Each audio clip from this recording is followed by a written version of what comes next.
ಮಂಗಳೂರುಗಳ ಮೊದಲ ಹಿರಿತೆರೆ ಸುದ್ದಿಗೆ ಸ್ವಾಗತ. ನಾನು ದೀಕ್ಷಾ ಬಂಗೇರ. ಬಹುತೆರೆ ಕಿರುಚಿತ್ರ ಮಂದಿರಗಳ ಕಾಲವಿದು. ಪ್ರತ್ಯೇಕವಾಗಿ ಇಲ್ಲವೇ ಮಾಲ್ಗಳ ನಡುವೆ 3 ಇಲ್ಲವೇ 4 ಕಿರುಚಿತ್ರ ಮಂದಿರಗಳು ಇರುವ ಬಹುತೆರೆ ನೆಲೆಗಳು ಇಂದು ಸಾಮಾನ್ಯ. ಟಿವಿಗಳ ಆಗಮನದ ಬಳಿಕ, ಅದು ಇಡೀ ದಿನದ ಕಾರ್ಯಕ್ರಮಗಳ ಬಳಿಕ ಹಿಂದಿನ ದೊಡ್ಡ ಚಿತ್ರಮಂದಿರಗಳಿಗೆ ಜನರು ಬರುವುದು ಕಡಿಮೆಯಾಗತೊಡಗಿತು.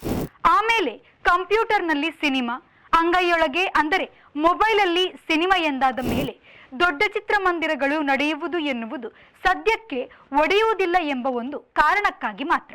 ದೇಶದ ಯಾವುದೇ ನಗರವಿರಲಿ, ಕಳೆದ ಕಾಲು ಶತಮಾನದಿಂದ ಹಿಂದಿನ ಚಿತ್ರಮಂದಿರಗಳನ್ನು ಒಡೆದು ವಾಣಿಜ್ಯ ಮಳಿಗೆ ಮಾಡುತ್ತಿರುವುದು ಮಾಮೂಲು ಪ್ರಕ್ರಿಯೆಯಾಗಿದೆ. ಕಳೆದೊಂದು ದಶಕದಿಂದ ಈ ಕೆಲಸವು ತುಂಬಾ ಬಿರುಸಿನಿಂದ ನಡೆಯತೊಡಗಿದೆ. ಹಾಗೆಂದ ಕೂಡಲೇ ಚಿತ್ರಮಂದಿರಗಳ ಒಟ್ಟು ಸಂಖ್ಯೆ ಕಡಿಮೆಯಾಗಿದೆ ಎನ್ನಲಾಗದು. ಮಲ್ಟಿಪ್ಲೆಕ್ಸ್ ಇಲ್ಲವೇ ಬಹುತೆರೆ ಚಿತ್ರಮಂದಿರಗಳ ಸಂಖ್ಯೆ ಹೆಚ್ಚಿದೆ. ಈ ಚಿತ್ರಮಂದಿರಗಳಲ್ಲಿ 150ರಿಂದ 200ರಷ್ಟು ಮಾತ್ರ ಕುಳಿತುಕೊಳ್ಳುವ ವ್ಯವಸ್ಥೆ ಇರುತ್ತದೆ. ಸಾಮಾನ್ಯವಾಗಿ ಮಾಲ್ಗಳೊಳಗೆ ಇರುವುದರಿಂದ ಮಾಲ್ ಸುತ್ತಲೂ ಬರುವವರು ಈ ಚಿತ್ರಮಂದಿರ ಹೊಕ್ಕು ಸಮಯ ಕಳೆಯುವುದು ಹೆಚ್ಚು. ಇಲ್ಲೆಲ್ಲ ಟಿಕೆಟ್ ದರವು ದುಬಾರಿ, ಹಾಗಾಗಿ ಮಾಲೀಕನಿಗೆ ನಷ್ಟವಿಲ್ಲ. ಆದರೆ ಜನಸಾಮಾನ್ಯರು ಈ ಬಹುತೆರೆಗಳತ್ತ ಬರುವುದು ಕಡಿಮೆ. ಮಹಿಳೆಯರಂತೂ ಈಗೆಲ್ಲ ಟಿವಿ ಮತ್ತು ಧಾರಾವಾಹಿಗಳಿಗೆ ಅಂಟಿಕೊಂಡಿದ್ದಾರೆ. ಯುವತಿಯರು ಹೋದರೆ ಬಹುತೆರೆಯ ಮಿನಿ ಟಾಕೀಸಿಗೆ. ಹಾಗಾಗಿ ಹಿಂದಿನ 1000 ಸುತ್ತಿನ ಚಿತ್ರಮಂದಿರಗಳೆಲ್ಲ ಮುಚ್ಚಿದೆ, ಇಲ್ಲವೇ ಕಷ್ಟದಿಂದ ಉಸಿರಾಡುತ್ತಿದೆ. ಹೆಚ್ಚಿನವು ಮರಣ ಹೊಂದಿ ಹೊಸ ವಾಣಿಜ್ಯ ಮಳಿಗೆಗಳ ರೂಪದಲ್ಲಿ ಮೇಲೆದ್ದಿದೆ. ಇದು ಕಾಲದ ಅನಿವಾರ್ಯ. ಯಾವುದೇ ಮನೋರಂಜನೆಗಳು ಜನರಿಗೆ ಲಭ್ಯವಿಲ್ಲದ ಕಾಲದಲ್ಲಿ ಆಟ, ನಾಟಕ, ಕುಣಿತ, ಸಂಗೀತ, ಸರ್ಕಸ್, ಜಾದು, ದೊಂಬರಾಟ, ಕತೆ ಇತ್ಯಾದಿಗಳು ಜನರಿಗೆ ರಂಜನೆ ಒದಗಿಸುತ್ತಿದ್ದವು. ಮುಂದೆ ಬಂದುದೇ ಚಲನಚಿತ್ರಗಳು. ಸಿನಿಮಾಗಳಲ್ಲಿ ಮೇಲಿನ ಎಲ್ಲವೂ ಮೇಳವಿಸಿದ್ದುದರಿಂದ ಮಾನವನ ಪ್ರಮುಖ ಮನೋರಂಜನೆಯಾಯಿತು ಸಿನಿಮಾ. ಎಷ್ಟರ ಮಟ್ಟಿಗೆ ಎಂದರೆ, ಭಾರೀ ಸಾಧಕನಿಗೂ ಸಿಗದ ಪ್ರಚಾರವು ಒಂದಷ್ಟು ಯಶಸ್ವಿಯಾದ ನಟರಿಗೆ ಸಿಗತೊಡಗಿತು.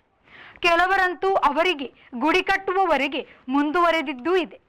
ಆದರೆ ಅಂಗೈಯೊಳಕ್ಕೆ ಮನೋರಂಜನೆ ಬಂದ ಬಳಿಕ ಸ್ವಲ್ಪ ಕತೆ ಬೇರೆಯಾಗಿದೆ.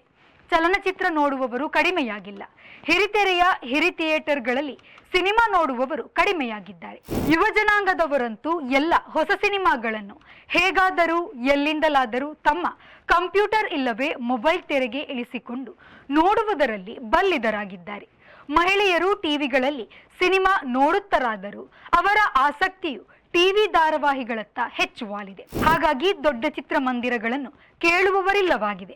1893ರಲ್ಲಿ ಮೊದಲಿಗೆ ಯುರೋಪ್ನಲ್ಲಿ ಪೆಟ್ಟಿಗೆ ಎಣುಕಿ ನೋಡುವ ಕೈನೆಟೋಸ್ಕೋಪ್ ಬಳಕೆಗೆ ಬಂತು. ಅಷ್ಟೇ ಅಲ್ಲ, ಅದು ಯಶಸ್ವಿಯಾಯಿತು.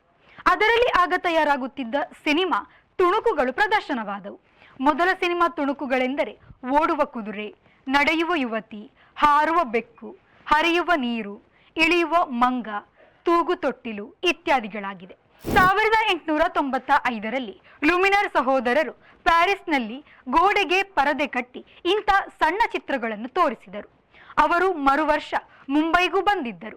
ಅನಂತರ ಯುರೋಪ್ನಲ್ಲಿ ಟೆಂಟ್ ಮತ್ತು ಸ್ಥಿರ ಚಿತ್ರಮಂದಿರಗಳು ಸ್ಥಾಪನೆಯಾದವು. ಮುಂಬೈಯಲ್ಲಿ 1907ರಲ್ಲಿ ಜೇಮ್ಸ್ ಜಿ ಫ್ರಾಮ್ಜಿ ಮದನ್ ಅವರು ಭಾರತದ ಮೊದಲ ಚಿತ್ರಮಂದಿರ ನಿರ್ಮಿಸಿದರು. ಆ ಚಿತ್ರಮಂದಿರದ ಹೆಸರು ಚಾಪ್ಲಿನ್ ಸಿನಿಮಾ ಚಿತ್ರಮಂದಿರ. ಅದರ ನಿಜವಾದ ಹೆಸರು ಎಲ್ಪಿನ್ ಸ್ಟೋನ್. ಮೂಕಿ ಚಿತ್ರಗಳ ಕಾಲದಲ್ಲಿ ಅಲ್ಲಿ ಹೆಚ್ಚಾಗಿ ಚಾಪ್ಲಿನ್ ಚಿತ್ರಗಳು ಪ್ರದರ್ಶನ ಕಂಡುದರಿಂದ ಅದನ್ನು ಜನರು ಚಾಪ್ಲಿನ್ ಚಿತ್ರಮಂದಿರ ಎಂದೇ ಗುರುತಿಸುತ್ತಿದ್ದರು.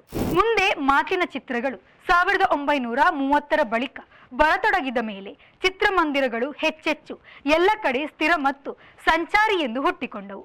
ಬ್ರಹ್ಮಾವರದ ಕೊಚ್ಚಿಕಾರ್ ವಿಠಲದಾಸ ಪೈ ಕುಟುಂಬದವರು ಹಿಂದೂಸ್ತಾನ್ ಸಿನಿಮಾದವರ ಜೊತೆಗೆ ಸೇರಿಕೊಂಡು 1926ರಲ್ಲಿ ಸ್ಥಾಪಿಸಿದ ನ್ಯೂ ಚಿತ್ರಮಂದಿರವು ಕುಡ್ಲದ ಇಲ್ಲವೇ ಮಂಗಳೂರಿನ ಮೊದಲ ಚಿತ್ರಮಂದಿರವಾಗಿದೆ.